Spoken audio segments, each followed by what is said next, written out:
आज मिति 2082 साल वैशाख महिनाको 25 गते बिहानको समय। साथी हो, यो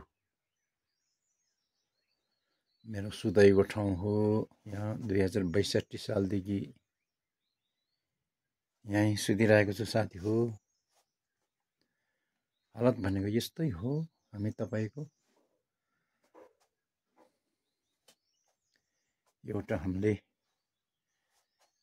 सानो भए पनि यो देशको लागि विकास, यो समाजको लागि एउटा काम गर्न सक्यो भने त्योभन्दा राम्रो अरू के होला र साथी हो। त्यसले गर्दाखेरि मैले सोचेको काम चाहिँ नि यिनीहरू हो। अब ठुलो ठुलो काम त हामीले गर्न सक्दैन, तर पनि हामीले आफै तेगेर आफै गर्ने। म यो बसेको यहाँ अहिले 2062 सालदेखि बसेको, अहिले हाल 82 साल भइसक्यो। अब मैले सानो बस्नको लागि यहाँ एउटा कुटी बनाउँदैछु। आउनेवाला भविष्यमा पनि हाम्रो यहाँ एउटा बस्ने ठाउँ हुनेछ सबैलाई।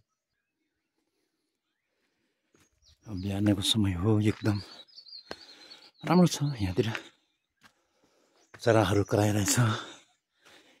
यो कोठाहरू बनाएको छ, सानो तिनो बनाइरहेको छ साथी हो। त्यस्तै हो, हेर्दाखेरि यस्तो यस्तो छ है साथी हो।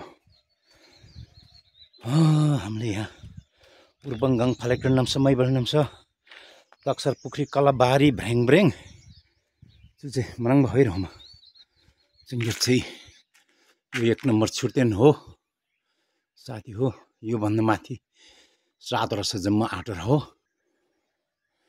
यो माथि छुर्तेन हो साथी हो। अब बाटो बनाउनु छ धेरै ठाउँहरू। यो छुर्तेनबाट माथि गयो भने 7 वर्ष छुर्तेन वागा एकदम जम्बल गुम्बु सिङ्ला फोगोजो जम्मै हेर्नु पाउँछ है साथी हो। यो अब हेर्नुहोस् तपाईँको यहाँतिर। अब यो बाटो पनि पहिले भन्दा राम्रो बनेछ अब साथी हो। आजको दिन एकदम राम्रो छ हाम्रो। अब यो हेर्नुहोस् तपाईँको फलेक्टर नाम छ, फलेक्टर गाउँ हो। यो नगद जिल्लाको हो। यो अब यस्तै गरेर यतातिर गैरा छ, त्यहाँ गैरोमा गैरा छ। त्यो गैरा भन्ने नि गैरङ बखान्जेन आमरङबला गै एकदम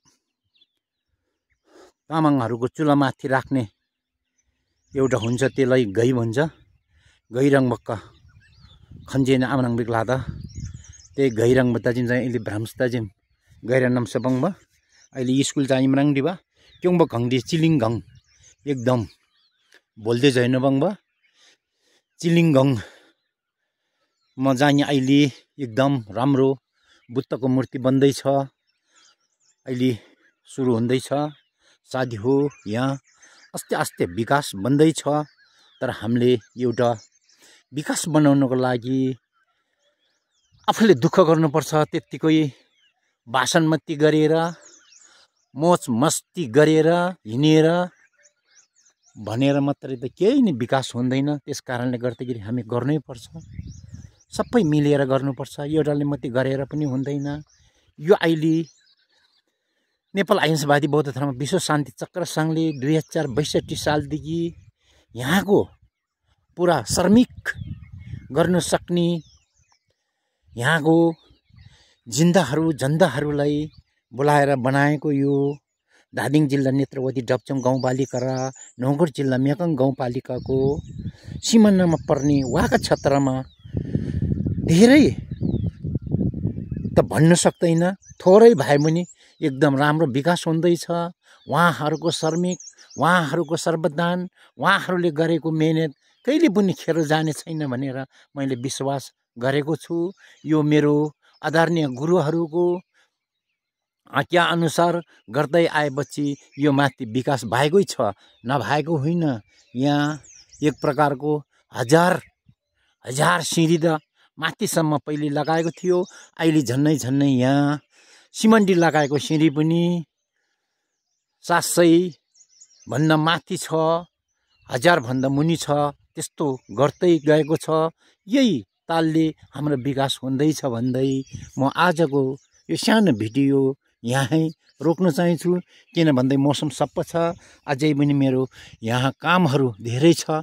काम गर्नुको लागि म हिँड्नु परेको छ भन्दै लसो फ्याबुल्ची नमस्कार। यस्तो भेट्दै गरौँला।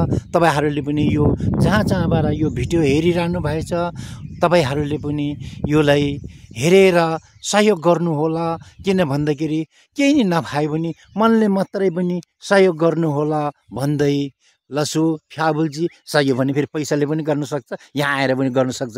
लसो है साथी हो सबैलाई फ्याबुल्ची।